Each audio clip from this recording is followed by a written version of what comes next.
دعائے الوداع رمضان یا وداع رمضان۔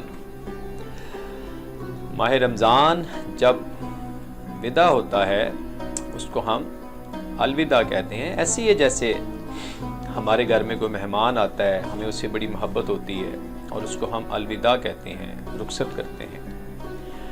تو امام سجاد علیہ السلام سے یہ دعا منسلک ہے۔ یہ دعا ماہ رمضان کی برکت آفرین لمحات کو الوداع کرنے کا سلسلہ ہے۔ لفظ وداع داد سے ماخوذ ہے، جس کے معنی ہے راحت اور آرام، پرسکون زندگی کے ہیں۔ اور مسافر کو وداع کرنے کا مطلب یہ ہوتا ہے کہ اس سے اپنی محبت اور وابستگی کا اظہار کیا جائے، اس کے لیے دعا کی جائے کہ سفر کی صعوبتیں اس کے لیے آسان اور منزل اس کی دشواریوں اس کے سہل ہوں اور اسے دوبارہ پلٹ کر آنا نصیب ہو۔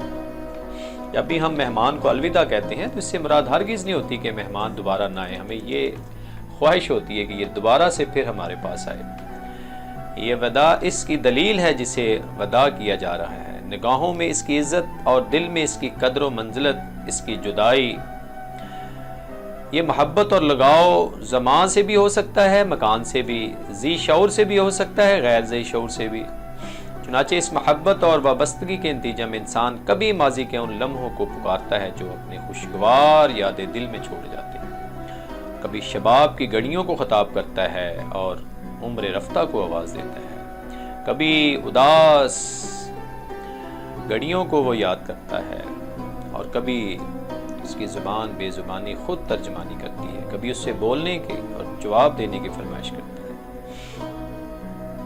اس لیے ماہ رمضان کے جمعۃ الوداع کے دن رسول اللہ صلی اللہ علیہ وآلہ وسلم کی خدمت میں جابر ابن عبداللہ انصاری حاضر ہوئے۔ حضرت نے مجھے دیکھا اور فرمایا، اے جابر، یہ ماہ رمضان کا آخری جمعہ ہے، لہٰذا اسے وداع کرو اور کہو، اے اللہ، اسے ہمارے روزوں کا آخری زمانہ نہ قرار دے، اور اگر تو نے قرار دیا ہے تو ہمیں اپنی رحمت سے سرفراز کر اور محروم نہ کر۔ تو جو شخص یہ کلمات کہے گا اسے دو خوبیوں میں سے ایک خوبی ضرور پائے گا، یا تو آئندہ ماہ رمضان اسے نصیب ہوگا یا اللہ تعالیٰ کی مغفرت اور رحمت اس کے شامل حال ہوگی۔ تو اس کی ساری تو میں نہیں پڑھ سکتا، کافی لمبی دعا ہے، میں اس کے کچھ جملے معزز سامعین کے لیے اپنے لیے۔ اب ہم اس سے رخصت کرتے ہیں اس شخص کے رخصت کرنے کی طرح جس کی جدائی ہم سے شاک ہو، جس کا جانا ہمارے لیے غم افزا اور وحشت انگیز ہو، جس کے عہد و پیمان کی نگہداشت عزت و حرمت کا پاس اور اس کے واجب الادا حق سے سبکدوشی از بس ضروری ہو۔ اس لیے ہم کہتے ہیں، اے اللہ کے بزرگ ترین مہینے، تجھ پر سلام، اے دوستان خدا کی عید، تجھ پر سلام، اے اوقات میں بہترین رفیق اور دنوں اور ساعتوں میں بہترین مہینے، تجھ پر سلام، اے وہ مہینے جس میں امیدیں بر آتی ہیں اور اعمال کی فراوانی ہوتی ہے، تجھ پر سلام، اے وہ ہم نشین کے جو موجود ہو تو اس کی بڑی قدر و منزلت ہوتی ہے اور نہ ہونے پر بڑا دکھ ہوتا ہے، اے وہ سر چشمہ امید و رجا جس کی جدائی الم انگیز ہے، تجھ پر سلام، اے وہ ہمدم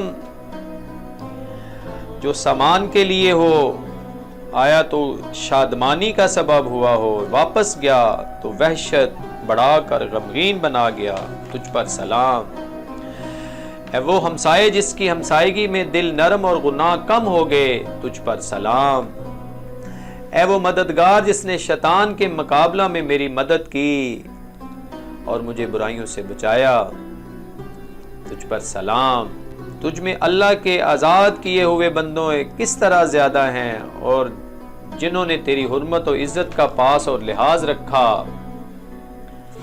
کتنے خوش نصیب ہیں، تجھ پر سلام، تو کس قدر گناہوں کو معاف کرنے والا اور قسم قسم کے عیبوں کو چھپانے والا ہے، تجھ پر سلام۔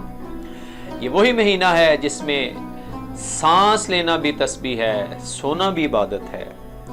تو گناہگاروں کے لیے کتنا طویل اور مومنوں کے دلوں میں کتنا پرہیبت ہے تجھ پر سلام۔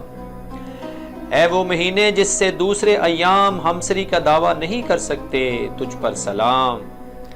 اے وہ مہینے جو ہر امر سے سلامتی کا باعث ہیں تجھ پر سلام۔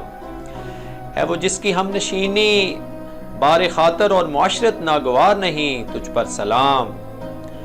جبکہ تو برکتوں کے ساتھ ہمارے پاس آیا اور گناہوں کی آلودگیوں کو دھو دیا تجھ پر سلام۔ اے وہ جسے دل تنگی کی وجہ سے رخصت نہیں کیا گیا اور نہ خستگی کی وجہ سے اس کے روزے چھوڑے گئے تجھ پر سلام۔ اے وہ جس کے آنے کے پہلے سے ہی خواہش تھی اور جس کے ختم ہونے سے قبل ہی دل رنجیدہ ہے تجھ پر سلام۔ تیری وجہ سے کتنی برائیاں ہم سے دور ہو گئیں اور کتنی بلائیوں کے سر چشمے ہمارے لیے جاری ہو گئے تجھ پر سلام۔ اے ماہ رمضان تجھ پر اور اس شب قدر جو 1000 مہینوں سے بہتر ہے سلام ہو۔ ابھی کل ہی کتنے تجھ پر برفتہ تھے اور آنے والے کل میں ہمارے شوق کی کتنی فراوانی ہوگی تجھ پر سلام۔ اے ماہ مبارک تجھ پر اور تیری ان فضیلتوں پر جس سے ہم محروم ہو گئے، تیری گزشتہ برکتوں پر جو ہمارے ہاتھ سے جاتی رہیں سلام ہو۔ اے اللہ ہم اس مہینے کے مخصوص ہیں جس کی وجہ سے تو نے ہمیں شرف بخشا اور اپنے لطف و احسان سے اس کی حق شناسی کی توفیق دی۔ مجھے سامعین، مائی ڈیئر ینگسٹرز، یہ دعائے الوداع رمضان ہے۔ امید ہے کہ ہم نے رمضان کی ساعتوں سے بھرپور فائدہ حاصل کیا ہوگا۔ جیسے ابھی ہم کی الفاظ ہیں کہ اس میں الوداع کہنے کے 2 فائدے ہیں۔ اللہ تعالیٰ سے یہ دعا کرتے ہیں کہ اللہ تعالیٰ ہمیں اگلا رمضان بھی نصیب کرے۔ اگر ہماری زندگی کا اختتام ہے تو اللہ ہماری مغفرت کرے۔ اللہ تعالیٰ سے دعا کرتے ہیں کہ اللہ تعالیٰ ہماری نمازیں، روزے، یہ شب قدر اپنی بارگاہ میں قبول کرے۔